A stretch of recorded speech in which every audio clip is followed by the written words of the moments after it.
Você sabia que o grito de uma escrava grávida mudou para sempre o destino de uma fazenda inteira no Brasil imperial? O que ela revelou naquele momento de desespero desencadeou uma transformação que ninguém poderia imaginar. E o homem que apareceu para salvá-la não era quem você está pensando. Esta história real vai te arrebentar. Mas antes de começar, me conta aqui nos comentários. De que cidade você está assistindo? E se você curte histórias brasileiras que nunca te contaram na escola, se inscreve no canal e ativa o sininho para não perder nenhum episódio. Agora vem comigo que essa história vai começar. A tempestade se formava no horizonte da fazenda Três Corações naquela tarde sufocante de março de 1858. Amélia, com seus 25 anos e 9 meses de gravidez, sentia as primeiras contrações enquanto trabalhava sozinha no campo de mandioca, longe da vista da casa grande. O feitor havia ordenado que ela terminasse de arrancar as raízes daquela seção antes do anoitecer, ignorando completamente suas súplicas de que o bebê estava prestes a nascer. Escrava não escolhe hora para parir, havia dito ele com desdém, empurrando-a de volta ao trabalho. As dores começaram como ondas suaves, mas rapidamente se transformaram em espasmos violentos que a fizeram cair de joelhos na terra vermelha. Amélia sabia que estava em perigo. Seu corpo dizia que algo estava errado, diferente dos partos anteriores que havia testemunhado na senzala. A posição do bebê parecia incorreta, e a dor era mais intensa do que as mulheres mais velhas haviam descrito. Ela tentou se levantar, tentou caminhar em direção às senzalas que ficavam a pelo menos 15 minutos de distância, mas suas pernas cederam. O pânico a invadiu quando percebeu que estava completamente sozinha. O campo de mandioca ficava numa área isolada da fazenda, próximo à mata fechada que separava a propriedade das terras vizinhas. Ninguém passaria por ali até o dia seguinte. O feitor não voltaria para verificar seu trabalho antes do entardecer, e nessa altura poderia ser tarde demais. Amélia sentiu o líquido quente escorrer por suas pernas e soube que sua bolsa havia rompido. O bebê estava vindo, quisesse ela ou não. Foi então que ela fez algo que nunca havia feito em todos os seus anos de escravidão. Gritou. Não um gemido de dor contido, não um choro silencioso, mas um grito visceral, primitivo, que ecoou pela fazenda como o rugido de um animal ferido. Socorro! Alguém me ajude! Por favor! Sua voz rasgou o ar pesado da tarde, atravessou o canavial, dançou sobre as copas das árvores e alcançou lugares que ela jamais imaginou. Ela gritou com toda a força que tinha, gritou pela sua vida e pela vida de seu filho, gritou contra anos de silêncio forçado, gritou até que sua garganta ardesse. Na casa grande, a sinhá Mariana parou no meio do bordado ao ouvir o som distante. Nos estábulos, os cavalos se agitaram nervosamente. Na senzala, as mulheres ergueram as cabeças, reconhecendo a voz de Amélia carregada de desespero absoluto.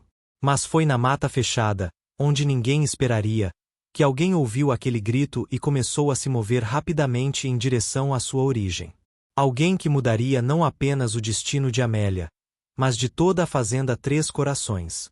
João Liberto não era seu nome verdadeiro, mas era o nome que ele havia escolhido quando comprou sua carta de alforria 5 anos antes. Alto, com cerca de 40 anos, pele marcada pelo sol e mãos calejadas de quem conhecia tanto o trabalho pesado quanto o manejo de ervas medicinais, João vivia nas franjas da sociedade. Ele construíra uma pequena cabana na mata que separava 3 fazendas diferentes, em terra de ninguém que ninguém reclamava. Ali, ele cultivava um jardim de plantas medicinais e sobrevivia fazendo pequenos trabalhos para sitiantes pobres e escravos fugidos que precisavam de ajuda. Naquela tarde, João estava verificando suas armadilhas de caça quando o grito de Amélia cortou o ar como uma lâmina. Ele conhecia aquele som, o desespero de uma mulher em trabalho de parto. Havia aprendido a arte da parteira com sua própria mãe, que fora escrava numa fazenda de açúcar no recôncavo baiano. Antes de conseguir comprar sua liberdade, João havia trazido ao mundo pelo menos 20 crianças, sempre em segredo, sempre arriscando punições severas, porque homens não deveriam fazer trabalho de parteira. Sem hesitar, João pegou sua bolsa de couro onde guardava ervas, facas limpas e panos, e correu em direção ao som. Ele conhecia cada trilha daquela mata, cada atalho, cada passagem secreta. Em menos de 5 minutos, emergiu na borda do campo de mandioca e viu Amélia caída no chão, seu vestido encharcado de suor e líquido amniótico, as mãos agarrando a terra como se fosse a única coisa sólida num mundo que girava. Os olhos dela, arregalados de dor e medo, encontraram os dele, e por um momento houve apenas confusão. Quem era aquele homem negro, mas claramente não escravizado, surgindo da floresta como uma aparição?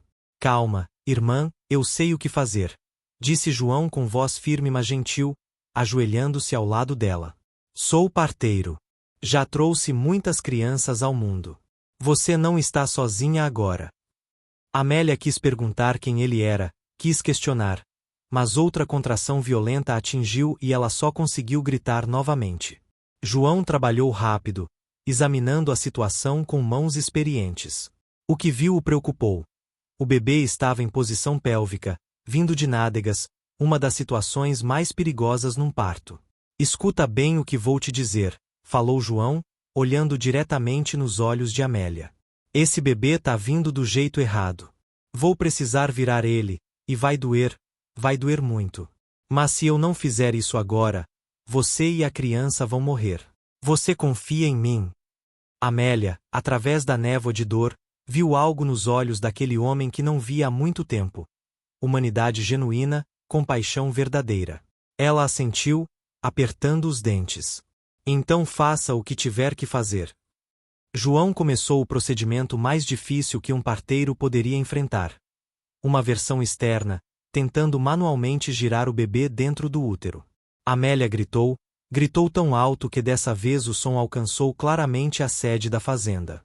E foi esse segundo grito que colocou em movimento uma série de eventos que ninguém poderia ter previsto. Porque não apenas as pessoas da fazenda Três Corações ouviram aquele grito, mas também um visitante inesperado que estava chegando naquele exato momento. Dom Pedro de Almeida e Silva era um dos homens mais poderosos da região, juiz de direito e proprietário de 4 fazendas prósperas. Naquela tarde, ele vinha à fazenda Três Corações para acertar detalhes de um negócio com o senhor Augusto Ferreira, dono da propriedade. Estava interessado em comprar parte das terras e alguns escravos. Sua carruagem elegante estava subindo o caminho principal quando o grito de Amélia rasgou o ar pela segunda vez, fazendo seus cavalos empinarem assustados. Que diabo foi isso? Perguntou Dom Pedro ao cocheiro, um homem livre que trabalhava para ele há anos. Pareceu um grito de socorro, senhor. Vindo dali, dos campos, respondeu o cocheiro, apontando na direção do canavial. Dom Pedro era conhecido por sua rigidez nas questões legais, mas também por um certo senso de justiça que era raro entre os senhores de escravos. Ele havia estudado leis na Europa e tinha ideias consideradas progressistas por alguns e perigosas por outros sobre o tratamento de escravos. Vá até lá verificar, ordenou Dom Pedro. Se houver alguém em perigo, preste assistência. Eu seguirei para a Casa Grande. Mas a curiosidade ou talvez algum pressentimento o fez mudar de ideia. Não, vou com você. Aquele grito não era normal.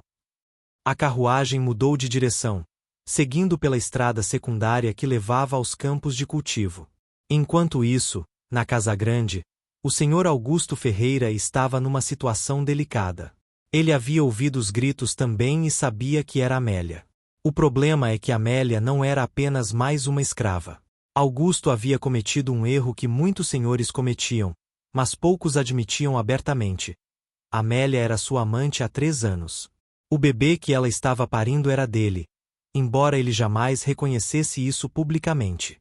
Ele mantinha Amélia num estado ambíguo, dando-lhe pequenos privilégios mas nunca alforria, visitando-a à noite nas senzalas e fingindo indiferença durante o dia. Sua esposa, Dona Mariana, suspeitava mas nunca confrontava, mantendo a farsa que sustentava tantas famílias de fazendeiros. Quando Augusto percebeu que Dom Pedro estava se dirigindo aos campos em vez de vir diretamente à casa, sentiu o pânico apertar seu peito. Se o juiz encontrasse Amélia em trabalho de parto, se descobrisse a verdade sobre a paternidade da criança, isso poderia arruinar não apenas sua reputação mas também o negócio que estavam prestes a fechar. Pior ainda, Dom Pedro era conhecido por suas visões abolicionistas moderadas e poderia usar aquela situação para causar problemas. Augusto gritou para seu capataz: selá meu cavalo. Agora! Enquanto isso, no campo de mandioca, João Liberto conseguirá finalmente virar o bebê.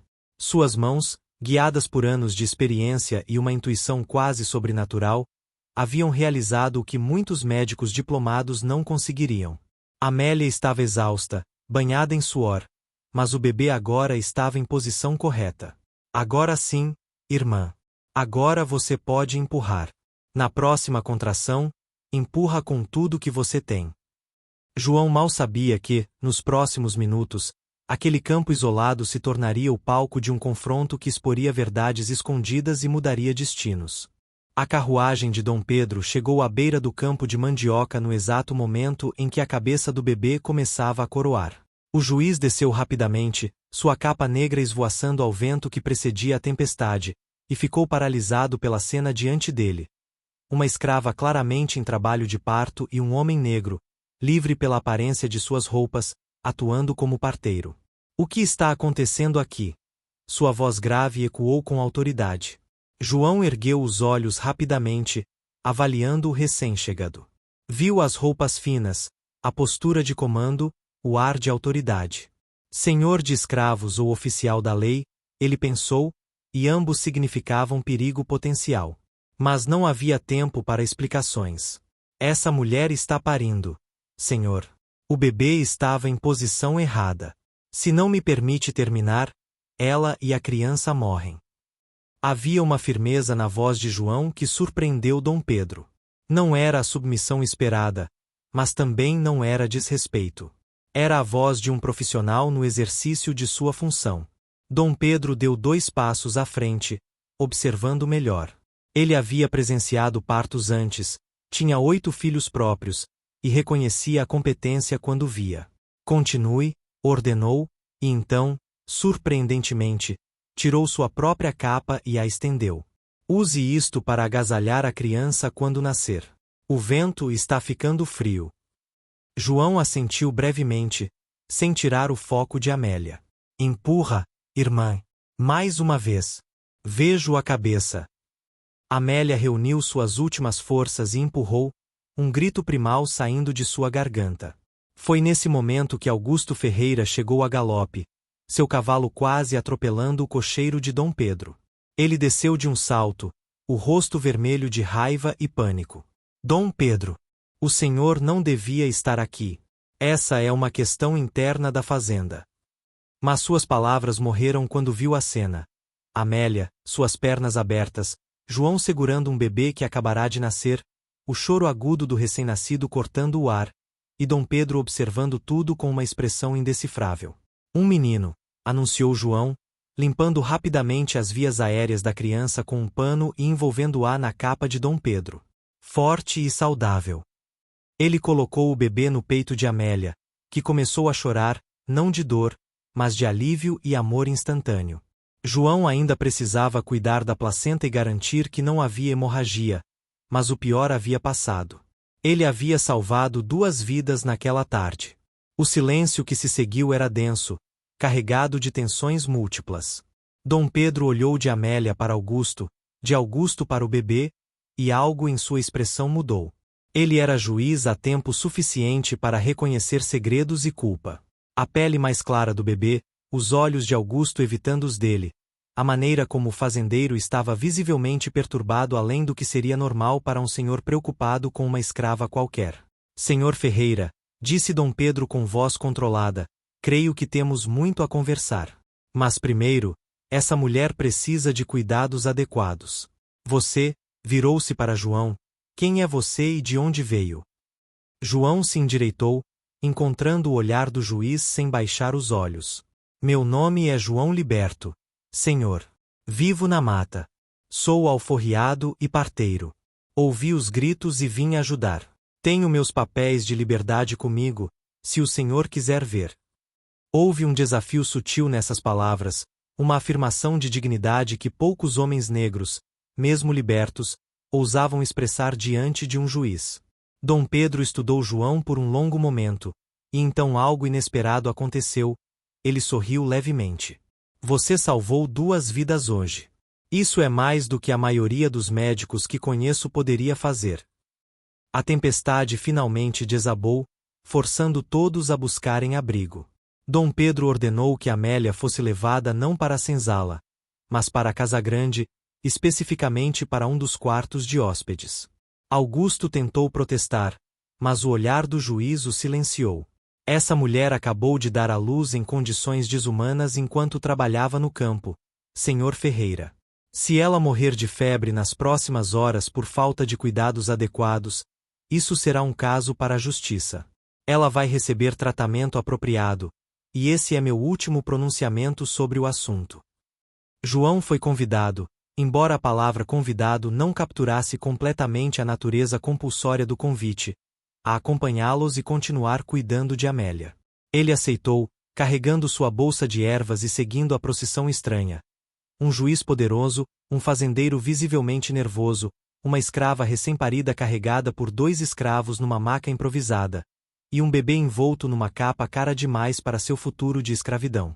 Na casa grande, Dona Mariana observava da janela, sua expressão uma máscara cuidadosamente mantida. Uma vez instalados no quarto de hóspedes, um escândalo silencioso para os padrões da época, João continuou seu trabalho. Ele preparou um chá de ervas para ajudar Amélia com as dores pós-parto e prevenir infecções, verificou se a placenta havia saído completamente, limpou e tratou os ferimentos do parto. Suas mãos eram gentis mas eficientes, e Dom Pedro observava tudo com interesse crescente, fazendo perguntas ocasionais sobre os procedimentos e as ervas utilizadas. Onde aprendeu medicina? Perguntou Dom Pedro finalmente. João não parou seu trabalho enquanto respondia: com minha mãe, senhor. Ela era parteira numa fazenda da Bahia. Aprendi observando e ajudando desde criança. Depois que comprei minha liberdade, passei um ano com um curandeiro velho que conhecia mais sobre plantas do que qualquer médico que já encontrei. Havia orgulho em sua voz, mas também cautela. Homens negros que demonstravam muito conhecimento frequentemente atraíam o tipo errado de atenção. Dom Pedro assentiu pensativamente, e então se virou para Augusto, que estava parado no canto do quarto como um menino pego em travessura. Senhor Ferreira, preciso fazer algumas perguntas diretas, e espero respostas honestas. Essa criança é sua? O silêncio que se seguiu era resposta suficiente, mas Augusto, percebendo que não havia saída, finalmente confessou: sim, é meu filho. As palavras caíram como pedras no quarto, e mesmo João, que havia suspeitado, sentiu o peso dessa admissão. E a mãe? Continuou Dom Pedro. Ela tinha escolha nesse arranjo? Augusto empalideceu. Essa era uma pergunta perigosa, porque expunha a violência inerente em muitos desses relacionamentos entre senhores e escravas. Nós, ela não se opôs, ele gaguejou. Do leito, fraca mas clara, veio a voz de Amélia. Eu não tinha escolha, senhor juiz. Nenhuma de nós tem. Era a primeira vez que ela falava desde que entrará na casa grande, e suas palavras tinham o peso da verdade absoluta. Dom Pedro fechou os olhos por um momento, parecendo mais velho e mais cansado. Ele conhecia essas realidades, via casos assim em seus tribunais, mas havia algo na franqueza daquela tarde que tornava impossível escondê-las atrás de eufemismos e pretensões de civilização. Senhor Ferreira, disse ele finalmente, vou fazer uma proposta. E você vai aceitá-la, ou nosso negócio termina aqui e agora, e eu garanto que a história do que aconteceu hoje se espalhe por toda a região. 2 semanas após aquela conversa noturna, em uma madrugada chuvosa, Isabela entrou em trabalho de parto. As dores começaram sutis, mas rapidamente se intensificaram. Tia Joana foi chamada imediatamente, junto com outras mulheres experientes em partos. A enfermaria se encheu de movimento, água fervendo, panos limpos e orações sussurradas. O parto de uma escrava era sempre um momento de tensão, pois a mortalidade infantil e materna era altíssima nas condições precárias em que viviam. Rafael estava na casa grande quando foi informado.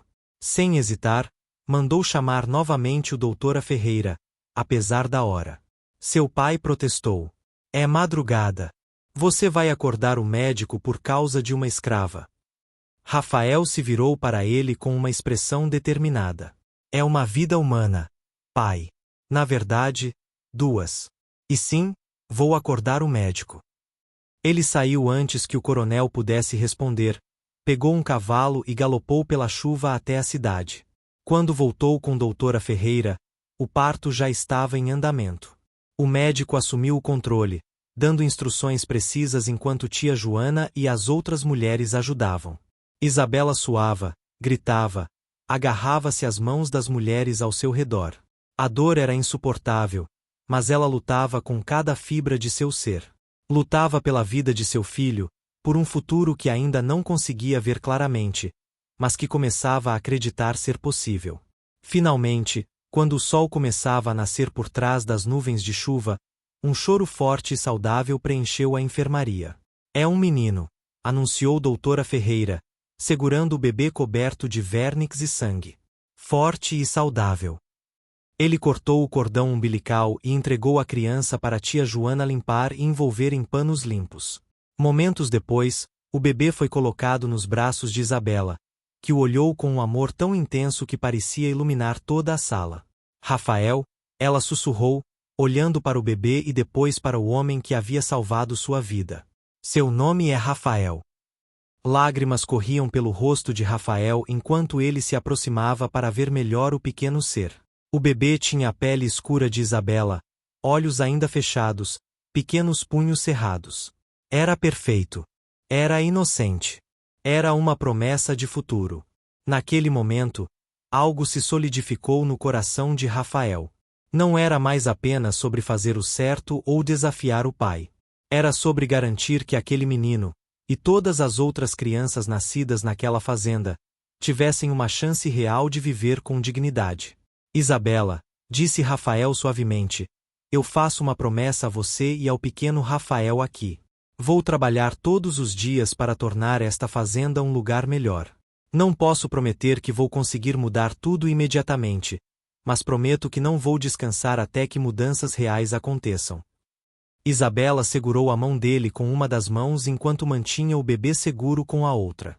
Eu acredito no Senhor, disse ela. E naquele momento, selou-se um pacto que mudaria não apenas suas vidas, mas o destino de todos na fazenda Vale do Sol. Os meses seguintes foram marcados por confrontos constantes entre Rafael e seu pai. O coronel resistia a cada sugestão de mudança, vendo-as como sinais de fraqueza que levariam à ruína da fazenda. Você vai quebrar esta propriedade com suas ideias de cidade, gritava ele durante os almoços tensos. Escravos não precisam de privilégios, precisam de trabalho e disciplina. Mas Rafael não recuava mais. Ele havia visto muito, aprendido muito, e mais importante, havia feito promessas que pretendia cumprir. A primeira vitória veio quando Rafael conseguiu que seu pai demitisse José Francisco. Não foi fácil. O feitor havia trabalhado na fazenda por 15 anos e o coronel confiava nele. Mas Rafael compilou um dossiê de abusos, mulheres espancadas além do razoável, homens deixados sem comida por dias, crianças forçadas a trabalhar em condições perigosas. Quando finalmente confrontou o pai com evidências e testemunhas, o coronel não teve escolha senão agir, especialmente quando Rafael ameaçou levar o caso às autoridades. O novo feitor, um homem chamado Alberto, era diferente. Ele havia trabalhado em fazendas no sul onde alguns proprietários experimentavam modelos de trabalho mais humanizados. Rafael o havia procurado especificamente, oferecendo um salário maior em troca de um compromisso com reformas. Alberto implementou mudanças gradualmente, estabeleceu horários fixos de trabalho com intervalos garantidos, proibiu castigos físicos sem sua aprovação prévia, melhorou as rações alimentares. Eram mudanças pequenas comparadas à liberdade total, mas para os escravos da fazenda Vale do Sol, eram transformadoras. Isabela, recuperada do parto e com o pequeno Rafael crescendo saudável, tornou-se uma espécie de intermediária não oficial entre Rafael e a comunidade escrava. Ela carregava mensagens, reportava problemas, sugeria soluções. Sua transformação de mulher silenciosa e invisível para uma líder respeitada foi notável. Ela organizou um grupo de mulheres que cuidavam coletivamente das crianças enquanto outras trabalhavam, criou um sistema de compartilhamento de recursos, e até começou a ensinar outras mulheres a ler em segredo. Mas nem tudo eram vitórias. Fazendeiros vizinhos começaram a olhar com desconfiança para as mudanças na fazenda Vale do Sol. Houve conversas sobre boicotes comerciais, ameaças veladas de que Rafael estava mimando os negros e criando um precedente perigoso. O coronel sentia a pressão social e frequentemente usava isso contra o filho. Você está nos tornando párias, acusava. Mas Rafael mantinha-se firme, argumentando que a abolição era inevitável e que adaptar-se cedo daria à fazenda uma vantagem competitiva no futuro. 3 anos se passaram desde aquele dia em que Isabela gritou por ajuda nos cafezais. O pequeno Rafael já caminhava, falava e encantava todos com sua risada fácil e curiosidade infinita. A fazenda Vale do Sol havia se tornado conhecida na região, não mais apenas por seu café de qualidade, mas por ser diferente. Visitantes vinham de outras províncias para ver como era possível administrar uma propriedade agrícola com escravos tratados de forma mais humanizada. Rafael expandiu suas reformas gradualmente. Estabeleceu um sistema onde escravos podiam comprar sua própria liberdade através de trabalho extra. Criou uma escola noturna rudimentar onde as crianças aprendiam letras básicas, e implementou cuidados médicos regulares. Nenhuma dessas mudanças resolvia o problema fundamental da escravidão, ele sabia disso. Mas cada pequena reforma era um passo em direção a um futuro melhor. O coronel, agora com 63 anos e saúde fragilizada, havia gradualmente cedido mais controle da fazenda para Rafael. Em seus momentos de honestidade, ele admitia que as mudanças não haviam arruinado a propriedade como temia. Na verdade, a produtividade havia aumentado. Escravos bem alimentados e não excessivamente brutalizados trabalhavam mais eficientemente. E a reputação da fazenda trazia compradores que pagavam preços premium pelo café produzido sob condições mais éticas. Isabela havia se tornado gerente não oficial das senzalas, mediando disputas, organizando o trabalho coletivo, e servindo como ponte entre os escravos e Rafael. Ela ensinava seu filho Rafael sobre ambos os mundos em que viviam. O mundo brutal da escravidão que ainda existia, e o mundo possível de dignidade e respeito que seu salvador e homônimo estava tentando construir. Um dia, ela lhe dizia: "Você vai ser livre de verdade. E quando for, vai lembrar que mudanças são possíveis." Em maio de 1888, quando a Lei Áurea finalmente aboliu a escravidão no Brasil, a fazenda Vale do Sol estava mais preparada que a maioria.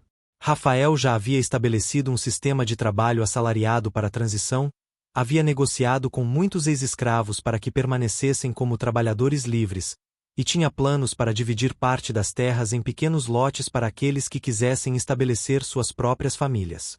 Isabela foi uma das primeiras a receber seu documento de alforria oficial, embora na prática ela já vivesse com considerável autonomia há anos. Na cerimônia improvisada que Rafael organizou para celebrar a liberdade recém-conquistada, Isabela ficou de pé diante de todos com o pequeno Rafael, agora com 6 anos, ao seu lado. "Este menino carrega o nome do homem que ouviu meu grito quando mais precisei", disse ela, sua voz firme e clara. "E esse nome vai ser um lembrete eterno de que uma pessoa disposta a agir pode mudar destinos. Meu grito não foi em vão. E os gritos de todos que vieram antes de mim, que sofreram em silêncio, também não foram." Rafael, agora com 29 anos, olhou ao redor para a multidão de rostos que havia aprendido a conhecer não como propriedade, mas como pessoas. Via Tomás, o homem que havia tido coragem de pedir mudanças. Via tia Joana, que havia trazido dezenas de crianças ao mundo com suas mãos habilidosas. Via Alberto, o feitor que acreditara na possibilidade de dignidade no trabalho. E via Isabela, a mulher cujo grito havia sido o catalisador de uma transformação que ele nem sabia ser possível. "Eu não mudei o destino desta fazenda sozinho", disse Rafael. "Foi o grito de Isabela que despertou minha consciência. Foi a coragem de Tomás em pedir mudanças. Foi a sabedoria de tia Joana e de tantos outros. Vocês me ensinaram que humanidade não é algo que se dá ou se tira. É algo que simplesmente existe em todos nós. E quando finalmente reconhecemos isso, tudo muda." As lágrimas corriam livremente pelos rostos de muitos presentes, lágrimas de alívio, de esperança, de dor pelas décadas perdidas, mas também de gratidão por finalmente verem um amanhecer diferente. A Fazenda Vale do Sol continuou operando, agora com trabalhadores livres que recebiam salários justos, tinham dias de folga, e podiam criar seus filhos com a esperança de um futuro melhor. Isabela abriu uma pequena escola para crianças negras, ensinando-lhes não apenas a ler e escrever, mas também sobre dignidade e direitos. O pequeno Rafael cresceu e se tornou advogado, dedicando sua vida a defender os direitos dos ex-escravos e seus descendentes. E a história de como um grito desesperado mudou o destino de uma fazenda inteira foi contada e recontada, lembrando a todos que a coragem de clamar por ajuda, e a disposição de responder a esse clamor, podem transformar não apenas vidas individuais, mas o tecido inteiro de uma sociedade.